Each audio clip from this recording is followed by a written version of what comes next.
Huh. Yeah, I think I liked Hellfest. I think I really liked Hellfest. Hellfest is a 2018 slasher film directed by Gregory Plotkin, and it takes place in an amusement park during the fall, during like a Halloween Horror Nights kind of idea, where these amusement parks have special haunted houses and all sorts of cool, spooky themes and atmospherics to celebrate horror.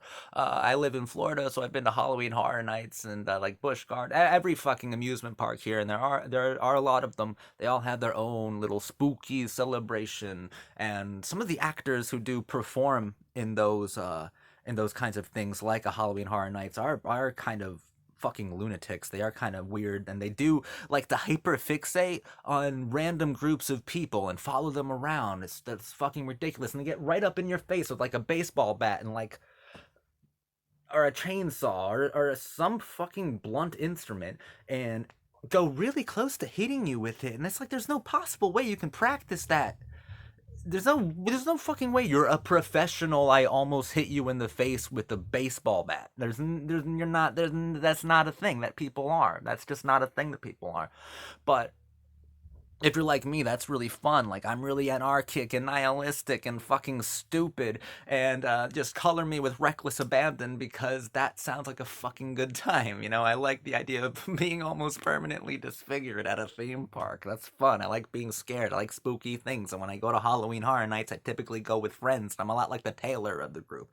Taylor, since we're on the topic of Taylor, a wonderful character, Bex Taylor-Klaus plays her.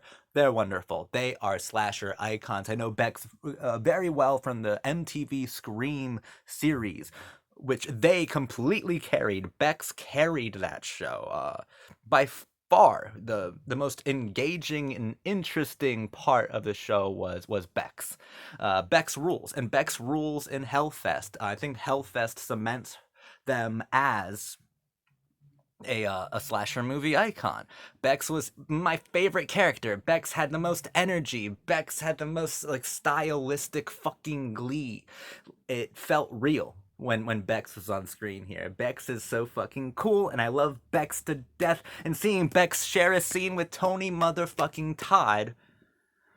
That's two icons. That's Tony Todd passing the torch to my homie Bex. Bex rules. Amy Forsyth is actually really good too. She played the kind of our main character, the final girl, Natalie.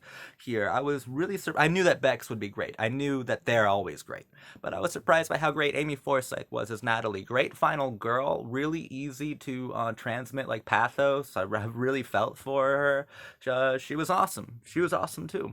This is actually a really cool movie. I like the atmospherics a lot. Now I'm going to deliberately overanalyze it because I couldn't stop thinking of certain things. And even if this was not deliberate, even if this film was supposed to just be a fun, silly, gory, euphoric slasher movie or whatever, I don't care if something's deliberate or not. This is what I got from it. These kids are all there to see a spectacle because horror now, especially in 2018, is a spectacle. It's all these things, or maybe the real world's a spectacle. It's all these different things trying to reach at you, hurt you, scare you.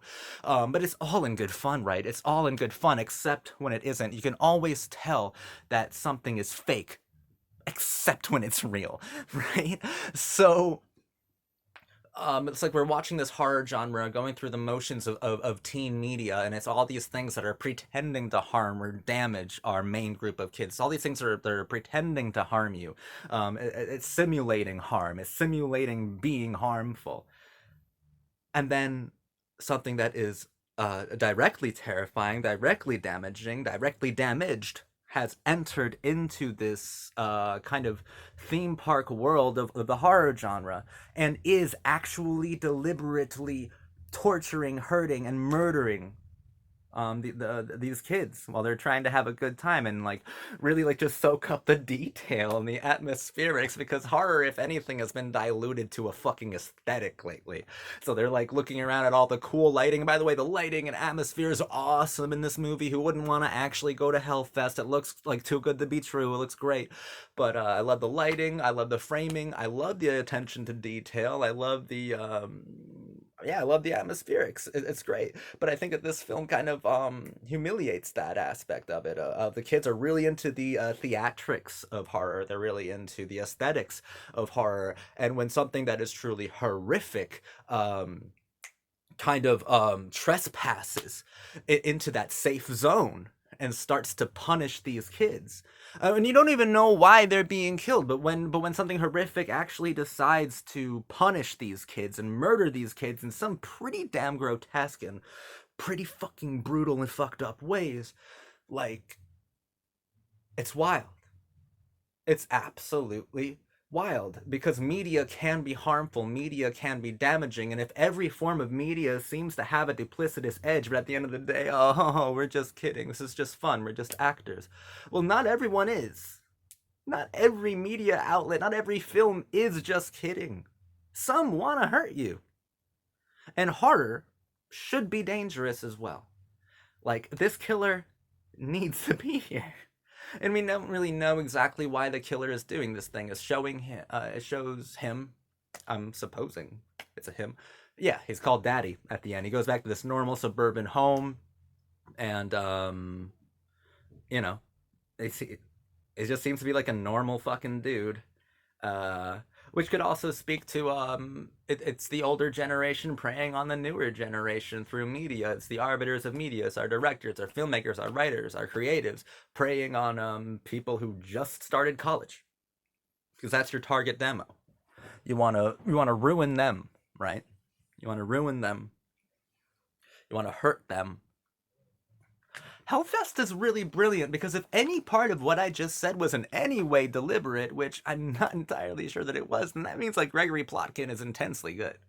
Intensely good. I mean, I'm not thoroughly convinced. I'm all like, the other argument is just as valid. Of no, it's just a fun. He just went to Halloween Horror Nights and thought like, wouldn't it be easy to kill people here? Which like fair. That's true. True, it would be. It would be. I've walked in those places and thought, are any of these people like working here? Like that guy's mask looks like it costs $2. He's just running around screaming in pretty girls' faces. Like that guy can't be on the beyond the payroll. But I mean that could be valid too.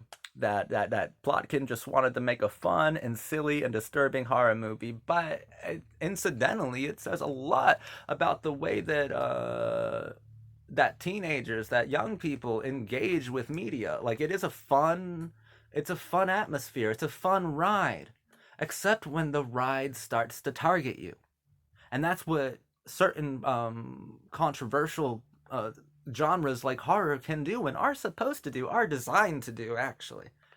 And it's like these kids aren't ready for it because they've grown up in a world where horror is atmospheric, horror is just so facile or just fakery on purpose. Horror is disingenuous. um, that's why Hellfest is punishing that sense of sentimentality or that semblance of sense. Hellfest is wild. Hellfest is really good. Um, it's just perplexing me because I really don't know a whole lot about Gregory Plotkin. I really don't. I really don't know a whole lot about about the production of this film, and fuck it, I'm lazy. Um, because it doesn't matter if something's deliberate or not, or what a thesis of a film is.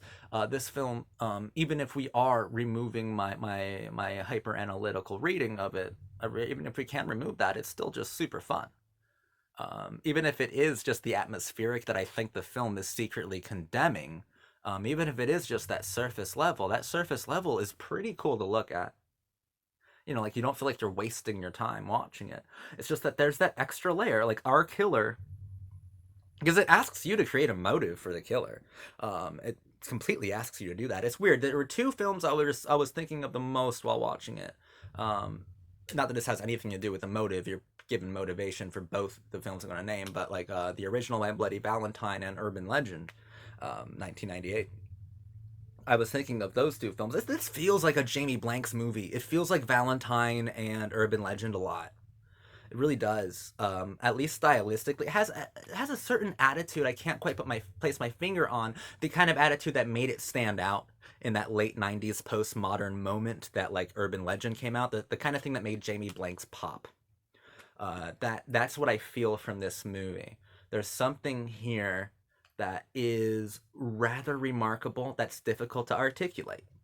Uh, because it's really fun. Some of these kills are really grody. Some of these kills are really fucking fucked up. Um, I don't know what my favorite one is. Actually, my favorite one might be the first one where they fucking squash the kid's head in with a fucking hammer. Oh man, I think the mask looks really cool that the killer wears. You know, and I think the mask is like a melted kind of skin feeling. Like that's the vibe you get from it, and you get a it's a slightly more classicist feel with a decidedly modernist edge. It is like Texas Chainsaw Massacre, the Tobe Hooper film, when that came out. It felt like viscerally attacking the audience with blood and gore and some sort of like snuff kind of aggression, like a documentary kind of atrocity. That's what it felt like to an audience, and like I think that this is not a return to form at all. It's just this figure is reminding the fakery that is the horror genre, that there are real monsters, are real devilish things within this genre, and the more unsuspecting the youth are who greatly participate in watching it, the more punished, the more brutalized they will be. Yeah, I'm really impressed. I'm really impressed by Hellfest, by Bex Taylor-Klaus, by Amy Forsyth, and by Gregory Plotkin.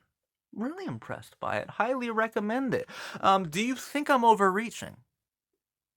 Like, do you feel like I think it's impossible not to feel this way because every film is saying something, and this film, if I'm right, is saying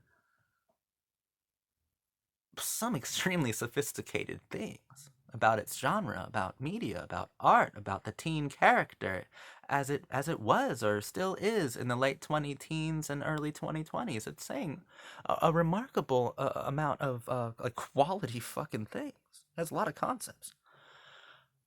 If I'm like right at all, if I'm right at all, then Hellfest is astonishingly important. Which I didn't really think I'd say when I put it on. I put it on like deliberately to watch something brain dead. And while it's not an intellectually exhausting film by any means, there was a lot to grapple with. And that's really cool. Really cool. I'm really into that. Really into Hellfest. You need to watch it. My name's your cult boyfriend, by the way. And I just want to thank you for watching this video. Hellfest kind of rules. Kind of surprised about it. I'm pleasantly surprised about it, but Hellfest it's dope. It's really fucking good. Thanks for watching my video.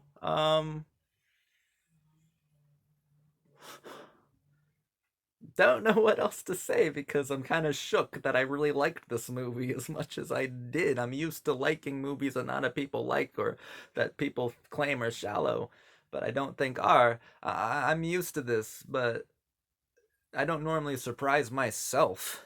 I surprised myself by how much I really really enjoyed Hellfest. That's cool. Thanks, guys. I'm your cult boyfriend. Talk to you guys later.